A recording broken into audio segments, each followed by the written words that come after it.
నమస్తే, నా పేరు Shivaji. Welcome to our channel. ఎట్టకేలకు తమిళనాడులో ప్రజా తీర్పు అయితే బయటకు వచ్చింది. 108 సీట్లతో సింగిల్ లార్జెస్ట్ పార్టీగా టీవీకి అయితే అవతరించడం జరిగింది. సో నాకు 2 వారాల సమయం కావాలి, 2 వారాల్లో నేను 118 మందితో నేను బల ప్రదర్శనకు వస్తానని చెప్పి గవర్నర్కి ఆయన లేఖ కూడా రాయడం జరిగింది. మరోవైపు స్టాలిన్ తన రాజీనామా పత్రాన్ని గవర్నర్కు కూడా సమర్పించడం జరిగింది. సో తెలుగులో ఒక సామెత ఉంది, ఇల్లు అలకంగానే పండగ కాదు అన్నట్లు, పెళ్ళైనప్పుడు బాగానే ఉంటుంది, కాపురం చేయడమే కంపరంగా ఉంటుంది అన్నట్లు. సో విజయ్ ఇప్పుడు ఏ విధంగా గెలిచాడనేది పక్కన పెడితే ఆయన ఇచ్చినటువంటి హామీలు ఏవైతే ఉన్నాయో ఆ హామీలను వచ్చే నెల నుంచి అమలు చేయవలసి ఉంటుంది. ఎందుకంటే ఆయన చాలా వరకు జనాకర్షణ పథకాల మీదకి వెళ్ళడం జరిగింది. ఆయన ఇచ్చినటువంటి పథకాలు ఏవైతే ఉన్నాయో, సో ఇంతకు ముందు స్టాలిన్ ఇచ్చినటువంటి పథకాలకు డబుల్గా ఆయనైతే ఎన్నికల ప్రసంగాలలో కావచ్చు, మేనిఫెస్టోలో పెట్టడము, దాన్నే ప్రస్తావించడము, దాన్నే వాళ్ళ క్యాడర్ జనాల్లోకి చాలా గట్టిగా తీసుకెళ్లడం జరిగింది. అందులో ప్రధానంగా మహిళలకు నెలకు 2,500 రూపాయలు ఇవ్వాలి.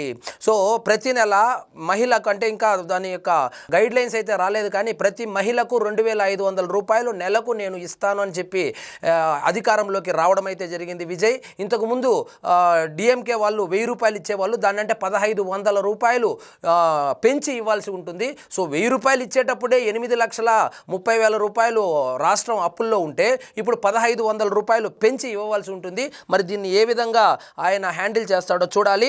సో ఆడపిల్ల పెళ్లికి 8 గ్రాముల బంగారము, ఒక పట్టు చీర కూడా ఇస్తానని చెప్పాడు. మరి ఇది కూడా చాలా పెద్ద స్కీమే. మరి ఎట్లా దీన్ని మేనేజ్ చేస్తాడో తెలియదు.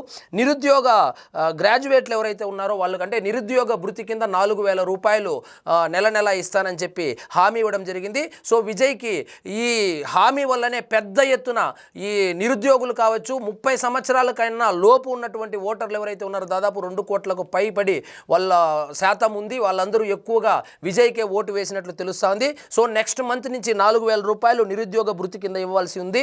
సో వృద్ధులు, దివ్యాంగులకు నెలకు 3,000 రూపాయలు పెన్షన్ ఇవ్వాల్సి ఉంది. ఏడాదికి 6 సిలిండర్లు ఇస్తానని చెప్పి మహిళలను పెద్ద ఎత్తున ఆయన ప్రభావితం చేయడం జరిగింది. సో 2 నెలలకు ఒకసారి, అంటే దాదాపుగా 6 సిలిండర్లు, అంటే సంవత్సరానికి 6 సిలిండర్లు ఇవ్వవలసి ఉంది. గృహాలకు 200 యూనిట్ల లోపు ఉచిత విద్యుత్తు, 5 లక్షల ప్రభుత్వ ఉద్యోగ కల్పన ఇస్తానని చెప్పి కూడా హామీ ఇవ్వడం జరిగింది. ఉన్నత చదువుల కోసం 20 లక్షల వరకు రుణాలు, అంటే ఈ హైయర్ ఎడ్యుకేషన్కు వెళ్ళే వాళ్లకు 20 లక్షల రూపాయలు పూచీకత్తు లేకుండా, అంటే ఏది కొలెట్రాల్ పెట్టకుండా బ్యాంకులతో గవర్నమెంటే గ్యారంటీగా ఉండి 20 లక్షల వరకు రుణాలు ఇప్పిస్తానని చెప్పడం జరిగింది. 5 లక్షల మందికి పెయిడ్ ఇంటర్న్షిప్ ఇప్పిస్తానని చెప్పారు. స్కూల్ పిల్లల తల్లులకు ఏడాదికి 15,000 రూపాయలు, 5 ఎకరాల లోపు రైతులకు ఈ రుణమాఫీ చేస్తానని చెప్పాడు. సో ముఖ్యంగా ఇలాంటి జనాదరణ కలిగినటువంటి నాయకులు ముఖ్యమంత్రిగా ప్రమాణ స్వీకారం చేసే రోజే ఏదైనా ఒక కీలకమైనటువంటి పథకం మీద సంతకం పెట్టేటువంటి అవకాశం ఉంది. ఇప్పుడు తమిళనాడులో పెద్ద ఎత్తున జరుగుతున్నటువంటి చర్చ ఏంటంటే, సో నిరుద్యోగులకు 4,000 రూపాయలు హామీ ఏదైతే ఉందో దాన్నే మొదట్లో నెరవేర్చబోతున్నాడు విజయ్. సంతకం, ముఖ్యమంత్రిగా మొదటి సంతకాన్ని దాని మీదనే పెట్టబోతాడు అని వార్తలైతే వస్తుంది. ఒకవైపు అప్పులు, మరోవైపు ఆదాయం తగ్గిపోవడంతో సో దీన్ని ఏ విధంగా మేనేజ్ చేస్తాడు? సో గెలిచినంత ఈజీగా ఉండదు. మీరు కనుక తమిళనాడు రాజకీయాలు చూస్తే కామరాజ్ లాంటి అతన్నే ఓడించినటువంటి చరిత్ర ఉన్నటువంటి రాష్ట్రం అది. జయలలితను ఓడించారు. వాళ్ళు తల మీద ఎంత బాగా పెట్టుకుంటారో తల నుంచి కింద బండకేసి కొట్టడం కూడా అంతసేపు కూడా పట్టదు. కాబట్టి ఇప్పుడు విజయ్ ముందున్నటువంటి సవాల్ ఏంటంటే ఆయన ఇచ్చినటువంటి ఎన్నికల హామీలు ఎంత శాతం వరకు నెరవేర్చగలుగుతాడు?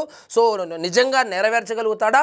ఆయన నెరవేర్చడానికి ఆర్థిక భారము ఆయన ఏ విధంగా మోయగలుగుతాడు?